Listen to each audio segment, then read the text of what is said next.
دیوانوں سے دنیا گھبراتی ہے، اس لیے کہ دنیا کو پتا ہے، دنیا جانتی ہے کہ دیوانہ کہاں دیکھتا ہے کسی کو پتا نہیں۔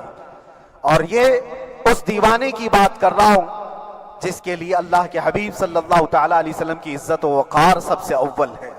عزیزان گرامی وقار، آج آپ کے سامنے حاضر آیا، یہ میرے استاد گرامی، مربی، استاذ الاساتذہ، برادر گرامی حضرت العلامہ مفتی زبیر احمد صاحب قبلہ ادام اللہ اقبالہ، جنہوں نے دن رات ایک کر دیے تھے۔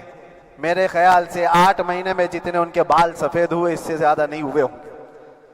صرف اس لیے نہیں کہ ایک بھائی کے لیے، اس لیے بھی لڑ رہے تھے کہ ایک عالم کے لیے جس سے دین کا بہت سارا حصہ وابستہ ہے۔ ان کی محنتیں رائگاں نہ گئیں۔ بہت سارے میرے احباب و اقربا، خاص طور پر مدن پورہ اور وکرولی سے، جنہوں نے اپنے گھر بار چھوڑ کر میرے لیے دوڑتے بھاگتے رہے، اللہ رب العزت اس بات کا شاہد ہے، ایک ایک دن اندر میں نے سب کے لیے دعائیں کی ہیں، اور ایسا نہیں کہ کوئی دن بھولا جاتا۔ اور باہر کی ہمیشہ یہ خبریں آتی رہتی ہیں کہ حالات کیسے کے کیسے ہوتے جا رہے ہیں۔ کبھی اگر گھبراہٹ اور بے چینی ہوتی تو میرے عزیزوں صرف ایک ہی بات ہمارے پاس تھی علاج کے لیے، ایک ہی علاج تھا۔ جب بے چینی بڑھ جاتی، اپنوں سے رابطہ نہیں ہو پاتا اور کسی کے خبر نہ پہنچتی، کھانے پینے کی تکلیفیں، رہنے سہنے کی مصیبتیں جب سر پر آتی تو ایک ہی علاج تھا، ان کے نثار کوئی کیسے ہی رنج میں ہو، ان کے نثار کوئی کیسے ہی رنج میں ہو، جب یاد آ گئے ہیں سب غم بھلا دیے ہیں، جب یاد آ گئے ہیں سب غم بھلا دیے ہیں۔ اس رسول محترم صلی اللہ تعالیٰ علیہ وسلم کا احسان عظیم ہے۔ بار بار مجھے یہ احساس ہوتا رہا، پوری دنیا اگر چھوڑ دے مگر یقین تھا آمنہ کا لال کبھی نہیں چھوڑے گا، اور چھوڑا بھی نہیں، اور چھوڑا بھی نہیں۔ ہر رات جو ہمارا معمول تھا، ہم نے جو دیکھا، ہماری پچھلی زندگی میں ہم نے اتنے عجائبات نہیں دیکھے ہوں گے جو 8 مہینے کے اندر ہم نے دیکھے۔ نبی پاک صلی اللہ تعالیٰ علیہ وسلم کے انعامات و اکرامات، رب تبارک و تعالیٰ کی مدد سے دل مضبوط ہوتا ہے۔ عزیزان گرامی، ہم نے تو وہاں ایسے لوگوں کو دیکھا جو ڈپریشن کا شکار ہو کر کافر بھی ہو گئے، اور حالات سے گھبرا کر کے وہ انکار کر بیٹھے، کوئی خدا نہیں ہے، کوئی مدد نہیں آتی ہے۔ ایسے حالات وہاں دیکھے، لیکن ان حالات میں بھی اللہ تبارک و تعالیٰ کی مدد ساتھ رہی۔ رسول پاک صلی اللہ تعالیٰ علیہ وسلم کا انعام و اکرام یہ تھا کہ جس طرح سے گئے تھے اسی طرح سے واپس بھی آئے، جس طرح سے گئے تھے ویسی واپس آئے، اور نہ میرے مصطفیٰ نے باہر میری عزت میں کمی کی، نہ اندر عزت میں کمی کی، کہیں پر بھی نہیں۔ الحمدللہ، جس شان کے ساتھ رسول پاک صلی اللہ تعالیٰ علیہ وسلم اپنے چاہنے والوں کو رکھتے ہیں، وہ میں نے دنیا میں دیکھا۔ اور پھر یہ عرض کیا، آقا آج آپ کی عزت پر بات کرنے والے کو، چاہے وہ 1000 کال کوٹری کے اندر ہو، آپ عزت کے ساتھ بٹھاتے ہیں، تو پھر قیامت کے دن اس کی عزت کا کیا حال ہوگا؟ عرش حق ہے مسند رفعت رسول اللہ کی، دیکھنی ہے حشر میں عزت رسول اللہ کی۔ میرے عزیزو، ایک بات کو طے کر کے چلو، انہیں جانا، انہیں مانا، نہ رکھا غیر سے کام، للہ الحمد میں دنیا سے مسلمان گیا۔ اس ایک بات میں جو عزت ہے، دنیا کے کسی مقام و منصب اور مرتبے میں عزت نہیں ہے۔ اور حالات دنیا انشاءاللہ میں سناتا رہوں گا۔ اللہ تبارک و تعالیٰ جب تک یہ زبان رکھا ہے، حق بولتے رہیں گے اور سناتے رہیں گے، اور بھی حالات آپ کو انشاءاللہ العزیز آگے سناتے رہیں گے۔ لیکن آج خصوصیت کے ساتھ میں جمعہ کے لیے اسی لیے حاضر آیا کہ یہاں کے لوگ پل پل یاد کرتے رہے۔ حضرت مجھے ہر بار خبر دیتے کہ جب نماز سے فارغ ہو کر کے میں نکلوں تو مجھے لوگ پکڑ لیتے، کیا ہوا، اب کیا خبر ہے؟ تو جس قدر آپ کی بے چینی تھی، بے قراری تھی، میرے عزیزو، مجھے بھی ملنے کی بے چینی اور بے قراری تھی، لیکن یہ ایک سٹیج تھا جس سے گزارا گیا ہے، ایک مقام تھا جس سے گزارا گیا۔ میں تو ایک نکما آدمی، میں تو ایک کم پڑا ہوا ہوں، لیکن آپ کو بزرگان دین کی اگر تاریخ پتہ ہو، امام اعظم ابو حنیفہ رضی اللہ تعالیٰ عنہ، جن کو ناحق جیل میں رکھا گیا تھا، امام موسیٰ کاظم رضی اللہ تعالیٰ عنہ، 7 سال تک قید میں رہے. یہ کون؟ امام موسیٰ کاظم، جن کے دربار میں جانے کے لیے غوث اعظم عبد القادر جیلانی رضی اللہ تعالیٰ عنہ 4 کلومیٹر دور اپنی چپل اتار دیا کرتے تھے. امام موسیٰ کاظم کا وہ دربار ہے جن کو باب الحوائج کہا جاتا ہے. اس امام کو 7 سال تک بغیر کسی قصور کے قید میں رکھا گیا، اور حد تو یہ ہے کہ اسی قید خانے میں زہر دے کر کے آپ کو مارا گیا ہے. آپ کا جنازہ جیل سے نکلا تھا. امام احمد بن حنبل، جن کو 5 لاکھ حدیثیں یاد ہیں نبی پاک صلی اللہ تعالیٰ علیہ وسلم کی، بغداد کے سرے بازار آپ کو ننگی پیٹھ پر کوڑے مارے گئے. آپ کو اندازہ ہے بزرگان دین کی ایک لمبی فہرست ہے. جب میں وہاں گیا تھا تو ایک بزرگ کی بڑی یاد آئی، وہ تھے حضرت مجدد الفسانی رضی اللہ تعالیٰ. اکبر جیسے ڈکٹیٹر کے سامنے، اس زمانے کے سب سے بڑے ڈکٹیٹر بادشاہ کے سامنے آپ نے حق بات کا اعلان کیا تھا.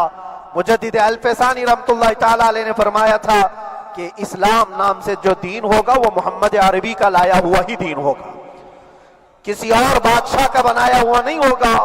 اس بات پر آپ کو قید میں ڈالا گیا تھا. 8 سال تک قید میں رکھا گیا. 8 سال میں بادشاہ مر بھی گیا، بیٹا بادشاہ بنا، لیکن کسی نے آ کر جہانگیر کے سامنے یہ بات رکھی کہ آپ کے باپ نے جس مولانا کو قید میں ڈالا تھا گوالیار کی جیل میں، 8 سال میں جیل کا نقشہ بدلا ہوا ہے. تو بادشاہ نے پوچھا ہوا کیا ہے؟ کہا کہ اس مولانا نے 8 سال میں تقریباً 700 قیدیوں کو عالم بنا دیا ہے. درس حدیث، درس تفسیر، قرآن کا علم، نمازیں جماعتوں سے وہاں اس طرح ادا ہوتی ہیں جیسے لگتا ہے گنبد خضرا کی چھاؤں میں ہے. رب تبارک و تعالیٰ کا یہ احسان عظیم تھا. ان 8 مہینوں میں بحمدہ تعالیٰ میں نے اپنی لائف میں کبھی اتنی امامت نہیں کی تھی جتنی وہاں امامت کیا. اس لیے کہ پابندی نہیں ہو پاتی. جب جب امام رہا مسجد میں چھٹیاں ہوا کرتی تھی، ادھر ادھر آنا جانا، لیکن وہاں پر کبھی کسی نماز میں چھٹی نہیں ہوئی. اور امامت اللہ تبارک و تعالیٰ کو جہاں لینا ہے وہاں لیتا رہے. اور مجھے اس بات کا تھوڑا قلق تھا. 24 سال سے میں تراویح سنا رہا تھا. 24 تراویح ہو چکی تھی. رمضان المبارک کا 24 گزر چکے تھے. 25واں سال تھا. ظالموں نے مجھے رمضان سے پہلے اندر کر دیا. بار بار یہ خواہش ہوتی تھی کہ میری تراویح چھوٹنے نہ پائے. 25ویں تراویح ہے، 25ویں محراب ہے، لیکن رب تبارک و تعالیٰ کا احسان، اندر موجود سارے مسلمانوں نے یہ مطالبہ کیا کہ ہم یہاں جماعت سے تراویح قائم کریں گے. اور اب تک لوگ الم تری کیف والی تراویح کبھی کبھار پڑھ لیا کرتے ہیں، لیکن سارے لوگوں نے مل کر کے یہ اتفاقاً کہا کہ ہم پورا قرآن آپ سے سننا چاہتے ہیں. کیسے کیسے قیدی تھے، کیسے کیسے کرائم والے تھے.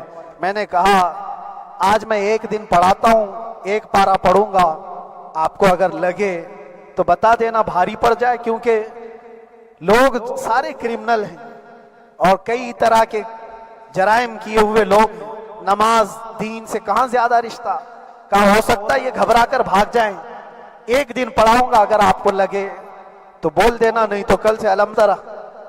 پہلے دن تراویح پڑھائے، دوسرے دن سارے لوگوں نے کہا آپ نے ایک پارہ پڑھایا ہے، سحری تک بھی پڑھائیں گے تو انشاءاللہ کھڑے رہیں گے.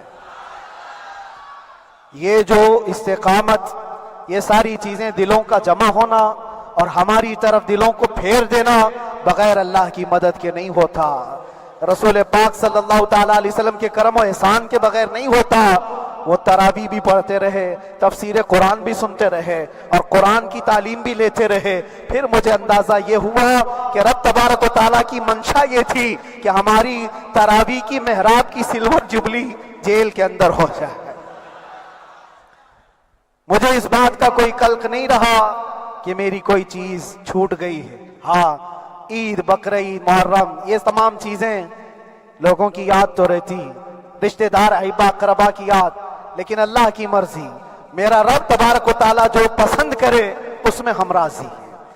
اگر مولا یہ چاہتا ہے کہ میں تنہا پڑھوں تو اس کی رضا میں ہم راضی ہیں. اگر وہ چاہتا ہے کہ مجمع ہزاروں میں ہم نماز ادا کریں تو اس کی مرضی پر ہم قائم ہیں. عزیزان گرامی وقار، صبر اور سکون کے ساتھ جو حالات گزرے اس میں سب سے بڑا کردار آپ سب کی دعاؤں کا ہے. سب کی دعاؤں کا.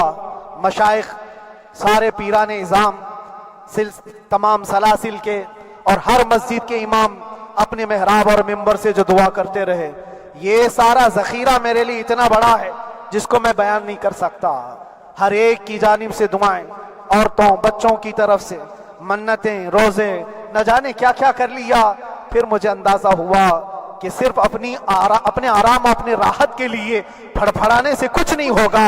رب تبارک و تعالیٰ یہ چاہتا ہے کہ پوری امت مل کر کے اس فقیر کے لیے دعا کرے، اور اللہ تعالیٰ کو جب تک منظور تھا تمہاری دعائیں ہوتی رہی۔ بعض لوگوں کو یہ خیال بھی آیا، کچھ میرے احبا اقربا رشتہ داروں نے بھی کہا اتنی ساری دعائیں ہوئیں قبول کیوں نہیں ہوتی؟ ایک بات یاد رکھو، پوری دنیا مل کر کھڑے ہو کر دعا کرے، اللہ کی قدرت پر کوئی کام کرنا واجب نہیں ہے، اللہ پر کوئی چیز واجب نہیں ہے۔ اگر وہ اپنے فضل سے عطا کر دے تو اس کا احسان ہے۔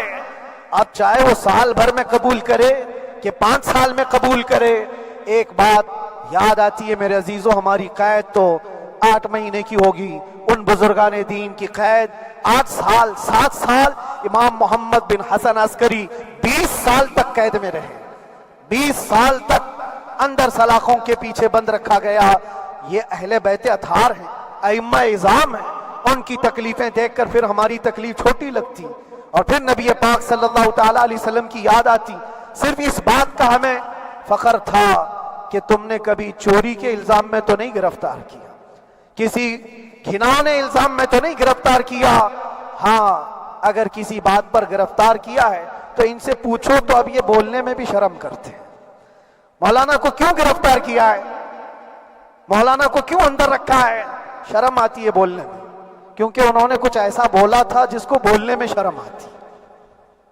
کیا بولا تھا میرے عزیزو، یہ ایک الگ کہانی ہے، ابھی میں اس پر کچھ گفتگو نہیں کرتا، اس لیے کہ ہر ایک کو یاد ہو چکی ہے، ہر ایک کو یاد ہے، میں اس کہانی کی طرف نہیں جاتا، لیکن اتنا مجھے آج اس ملک میں رہتے ہوئے احساس ہے کہ ابھی بھی انصاف ختم نہیں ہوا ہے۔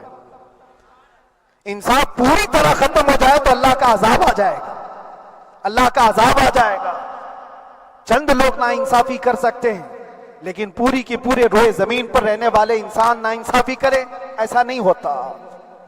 ہمارے حق میں سپریم کی طرف سے جو انصاف آیا ہے، ہمارے دل میں اس قدر جگہ ہے آج، اور اس قدر احساس ہے کہ ہمیں یہ اندازہ آج بھی ہوتا ہے کہ چاہے کچھ بھی ہو جائے لیکن انصاف پوری طرح سے مر نہیں سکتا، انصاف پوری طرح سے مر نہیں سکتا۔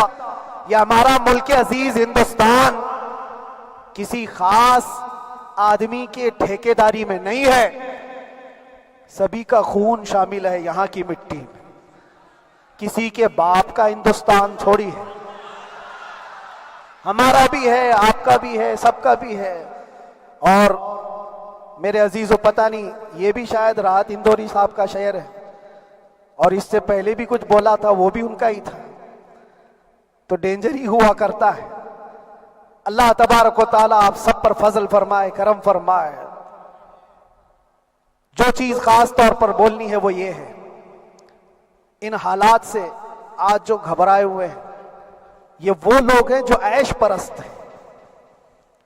میں کسی کو خاص ٹارگٹ کر کے نہیں کہنا چاہتا، لیکن بہت سارے وہ لوگ جو اثر و رسوخ رکھتے ہیں لیکن وہ آگے آنا نہیں چاہتے، دین اسلام پر حملے ہوں، حضور پاک کی عزت پر حملہ ہو، کسی کو بولنا نہیں ہے، کیونکہ پتہ ہے دیکھو اس مولانا کو کس طرح کی ہے، اسی طرح دوسروں کو بھی کر دیا جائے۔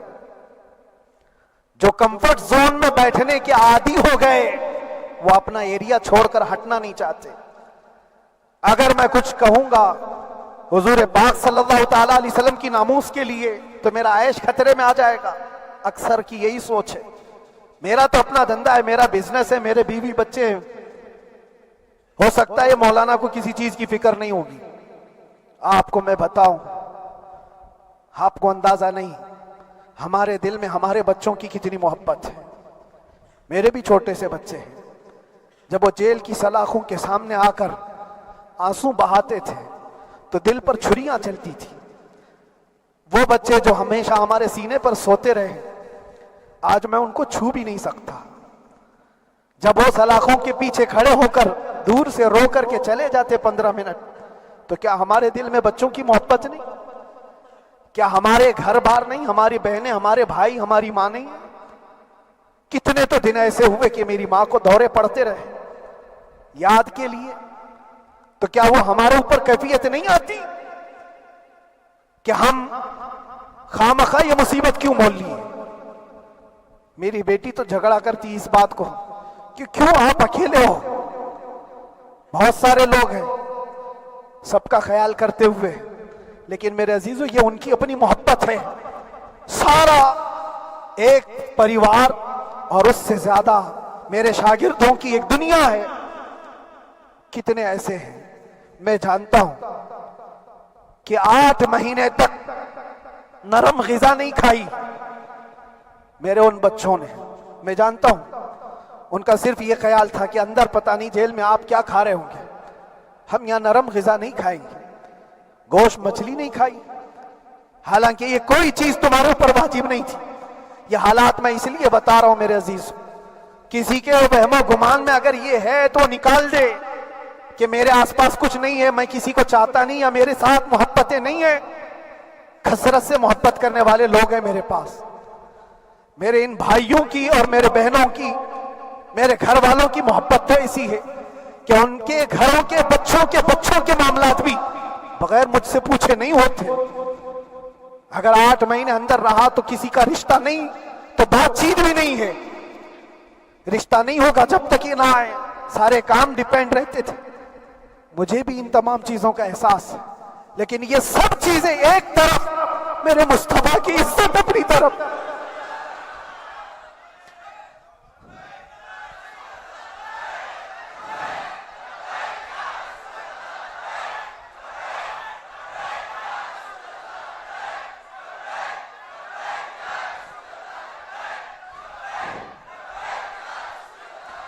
میرے عزیزوں، ہر ایک کے آنسوں کے قطرے میں نے دیکھے، بھائیوں کے، بہنوں کے، میرے پاس ملنے کے لیے میرے جو شاگرد آتے ان کے، یہ اکثر جب جیل کی دیوار پر آ کر کھڑے ہوتے، ان کی آنکھیں لال، یہ آنسو بہاتے 15 منٹ ملاقات کر کے چلے جاتے۔ آپ کو کیا اندازہ ہے اندر کے حالات ایک دن 1 سال کے برابر لگنے لگتا ہے، گھٹتے رہتے، لیکن ایک بات کا احساس بار بار ہوتا کہ یہ ساری محبتیں ایک طرف ہے، لیکن ہم جس کے لیے کھڑے ہوئے ہیں اس کی محبت میں کوئی سمجھوتا نہیں، اس کی محبت میں کوئی سمجھوتا نہیں۔ ایمان اسی کا نام ہے، لا یؤمن احدکم حتی اکون احب الیہ من والدہ وولدہ والناس اجمعین، تم میں سے اس وقت تک کوئی پورا مومن نہیں ہو سکتا جب تک کہ اپنی اولاد، اپنے مال دولت، اپنے ماں باپ، سب سے زیادہ اپنے رسول سے محبت نہ کرے۔ دعا یہی کرتے رہو جب حضور پاک کا معاملہ آئے تو ساری دنیا ایک طرف ہو جائے۔ میں نے ایک واقعہ پڑھا تھا اندر ہی، حضرت خالد بن ولید رضی اللہ تعالیٰ ایک قلعے پر اچانک حملہ آور ہوئے تھے۔ وہ قلعے میں موجود جو دشمنان اسلام تھے ان کی پارٹی چل رہی تھی، بڑے بڑے قالین، صوفے بچھے ہوئے، تشتوں میں قیمتی کھانے رکھے ہوئے تھے۔ خالد بن ولید کے ساتھ جو لشکر ہے، یہ تو وہ غریب صحابہ تھے جو پیوند لگے کپڑے پہنتے، ایک کھجور پر پورا دن گزارتے۔ جب یہ اس قلعے پر حملہ آور ہوئے تو دشمنان اسلام جو تھے وہ مقابلہ کرنے کی ہمت نہ جٹا سکے، بھاگ گئے، سب سارا مال سب چھوڑ کر بھاگ گئے، بغیر کسی جنگ کے، بغیر کسی قتل قتال کے پورا قلعہ فتح کیا خالد بن ولید نے۔ اب سنو، جو صحابہ تھے وہ مال غنیمت جمع کر رہے تھے، کیونکہ یہ عرب کے لوگ ایسے مہنگے قالین نہیں دیکھے تھے، ایسے مہنگے صوفے، اتنی قیمتی غذائیں انہوں نے دیکھی نہیں تھی۔ سب جمع کرنے لگے، سب جمع کرنے لگے۔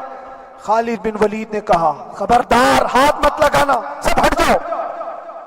سب ہٹ گئے، چند صحابہ کو بلایا، یہ سب جمع کرو، اس کو آگ لگا دو۔ پورا مال غنیمت جو تھا آگ لگا دیا۔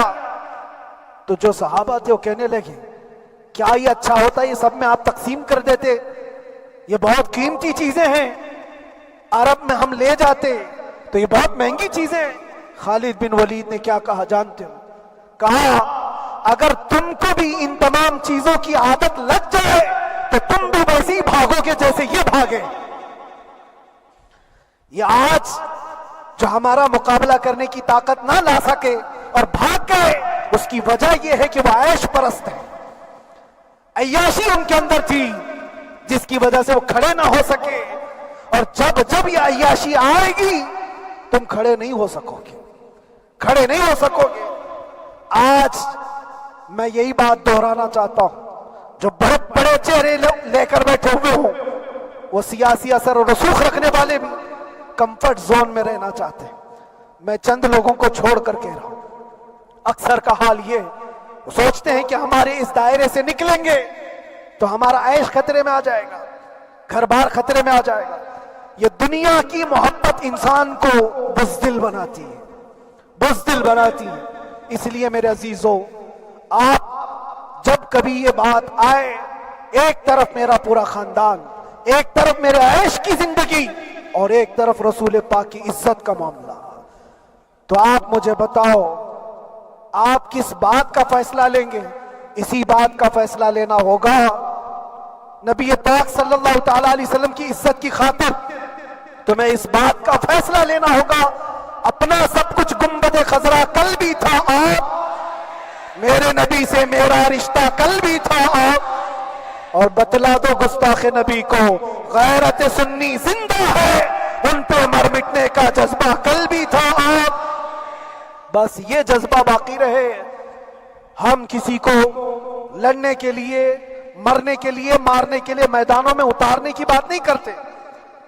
میں اکثر اپنی تقریروں میں کہا کرتا ہوں، یا آپ سے پہلے بھی کیا، اگرچہ میری تقریروں کو ڈائیورٹ کیا جاتا ہے، آج بھی بہت لوگ ہوں گے، بلکہ آج مدن پورہ کا یہ پہلا جمعہ ہے، مجھے اندازہ ہے پورا ہندوستان نہیں، باہر بھی سب کی نظریں اس پار ہیں کہ آنے کے بعد یہ کیا بولتا ہے، آنے کے بعد یہ کیا بولتا ہے۔ سب اسی انتظار میں ہیں۔ میں سب کو ایک ہی میسج دوں گا، آنے کے بعد وہی بولے گا جو پہلے بولتا تھا۔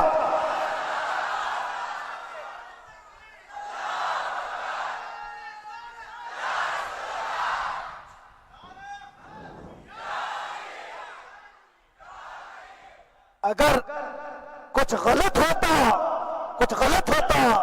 تو ہمارے اس ملک عزیز ہندوستان کی سب سے اعلیٰ عدالت یہ نہیں کہتی کہ ان کے اسپیچ میں کوئی ہیٹ مسئلہ نہیں ہے۔ وہ ہمیں اندازہ ہے میرے عزیزوں، ہاں جہاں غلطی ہوگی ہم بھرے اعلان کے ساتھ کہیں گے کہ ہم سے یہ غلطی ہو گئی، ہم سے یہ خطا ہو گئی، زبان پھسل گئی۔ لیکن جو چیز نہیں ہے تو اگر تم زبردستی اس کو کہو گے تو یہ ہم نہیں مانتے۔ ہاں بس اتنی دعا میرے حق میں کریں کہ جتنی بھی زندگی باقی ہے، جتنی زندگی باقی ہے، اللہ تبارک و تعالی حضور پاک کی محبت اور ان کی عظمت کی حفاظت کے لیے جیتے مرنے کی توفیق عطا فرمائے۔ ہمارا کام صرف اتنا رہ گیا، جو میسج دینا تھا وہ ہم نے دے دیا۔ اب جو حالات آ رہے ہیں میرے عزیزوں، آپ سب کے لیے بھی میں یہ گزارش کروں گا، دین کی طرف آ جاؤ، سچائی کی طرف آ جاؤ، ورنہ گاجر مولی کی طرح کٹ جاؤ گے، ختم ہو جاؤ گے۔ دین کی طرف آؤ، سچائی کی طرف آؤ، اور اسلام نے کہیں پر بھی تمہیں کسی طرح کے آتنک اور دہشت کی تعلیم نہیں دی ہے۔ کہیں پر کسی ٹیررسٹ کی کوئی بھی تعلقات کی کہیں مجھے کوئی بات بتا دو۔ اگر کوئی مسلمان اس طرح کی حرکتیں کر جاتا ہے جس کو یہ لوگ بدنام کرتے ہیں تو ہم سمجھتے ہیں اس کا اسلام سے تعلق نہیں ہوگا۔ اسلام سے تعلق ہوتا تو اس کے اندر صدیق اکبر اور فاروق اعظم کی ادائیں ہوتی۔ آج آپ کو وہ معاشرہ زندہ کرنے کی ضرورت ہے۔ میں نوجوانوں سے کہوں گا، بہت دن گزار لیے ٹک ٹاک پر مجرے، اور تمہارے اس انٹرنیٹ کی دنیا پر جس طرح تم نے آوارگی کر لی ہے، اب وقت کم بچا ہے۔ آ جاؤ میرے نبی پاک کی گنبد کی چھاؤں میں، عزت وہیں پر ہے، انہی کے قدموں میں عزت ہے، اور یہاں پر بھی ہے اور آخرت میں بھی ہے، آخرت میں بھی ہے۔ بس اس عزت کے لیے آپ سب سے میں گزارش یہ کروں گا، سچائی کی طرف واپس آ جاؤ، سچائی کی طرف واپس آ جاؤ۔ جو تمہاری نمازیں باقی ہیں اس کو پوری کر لو، اس سے پہلے کہ دنیا تم پر نماز پڑھ دے، اس سے پہلے کہ تمہارے جنازے کی نماز پڑھی جائے، اپنی نمازیں کمپلیٹ کر لو۔ اور علماء ذوی احترام کا ادب و احترام اپنے اندر رکھو۔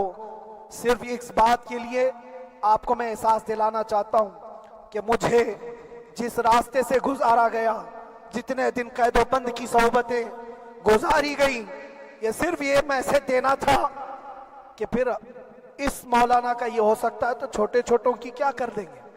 ایسا اگرچہ آ جائے موقع تب بھی گھبرانے کی ضرورت تھی۔ آپ کو پتا ہے اس ملک عزیز ہندوستان کی آزادی میں 30,000 علماء کو پھانسیوں پر لٹکایا گیا۔ انگریزوں نے 30,000 علماء کو کشمیر سے لے کر دلی تک ہر درخت پر ایک عالم کی لاش لٹکتی تھی۔ انہوں نے قربانیاں دی ہیں، قربانیاں بزرگان دین کے علماء ذوی احترام کی ہوئی ہیں۔ یہ اور بات ہے کہ اس جنریشن نے آج ہم کو دیکھا تو ان کو بہت بڑا لگتا ہے، یہ کوئی بہت بڑی بات نہیں تھی، بہت بڑی بات نہیں تھی۔ اس پروسیس سے بہت سارے علماء کو گزارا گیا ہے۔ سرکار مجاہد ملت رحمت اللہ تعالی علیہ ایمرجنسی کے زمانے میں 18 مہینے تک قید میں گزارے، 18 مہینے تک ایمرجنسی، وہ بھی ڈکٹیٹر کا زمانہ تھا۔ اس زمانے میں بھی آپ اندر رہے، لیکن باہر آنے کے بعد نہ آپ کے مشن میں کوئی کمی آئی، نہ آپ کی زبان میں کوئی لکنت آئی۔ اللہ والے جو ہیں وہ اللہ کی رضا کی طرف اور رسول پاک کی رضا کی طرف ہوتے ہیں۔ ہم سب بھی اس مشن کو آج یہاں سے زندہ کرتے ہیں، جہاں سے ہم چھوڑے تھے وہیں سے آگے بڑھتے، جہاں سے ہم چھوڑے تھے وہیں سے ہم آگے بڑھتے ہیں۔ کسی کو اگر کچھ برا لگتا ہے تو وہ اس کے سمجھ کا قصور ہے، اس کے فہم کا قصور ہے۔ ہم نے کسی کو ٹارگٹ کر کے کبھی کہا نہیں، بلکہ یہ تو کامن بات ہے، ایک تو کامن کہی جانے والی بات ہے۔ فخر سے اگر کوئی آدمی اپنے گھر میں کہے کیا بات ہے مولانا آج صبح سے تمہارے گھر میں کچھ ہلچل نہیں ہے، کچھ ہلچل نہیں ہے، ہو سکتا ہے تمہارے گھر میں کوئی نہ ہو، تم اکیلے بیٹھے ہو، بیوی کہیں گئی ہے، ماں کہیں گئی ہے، گھر میں کوئی بنانے والا نہیں ہو، گھر میں خاموشی ہے، تو تم اگر اس کو جواب دے دو کہ کچھ دیر کی خاموشی ہے، شام میں آ جائے گی، کچھ دیر کی خاموشی ہے، شام میں آ جائے گی، تو کیا گناہ کیا، کیا گناہ کیا؟ اس کے حالات پر وہ بول رہا ہے، اس کے گھر میں خاموشی ہے اسی لیے بول رہا ہے۔ ہم نے بھی اسی لیے کہا کچھ دیر کی خاموشی، اس لیے کہ ہم جانتے ہیں اسلام وہ نہیں ہے جو یہاں دکھ رہا ہے آج، اسلام تو وہ تھا جو صدیق اکبر کے زمانے کا تھا، اسلام تو وہ تھا جو فاروق اعظم کا تھا، اسلام تو وہ تھا جو عثمان غنی اور حیدر کرار کا تھا۔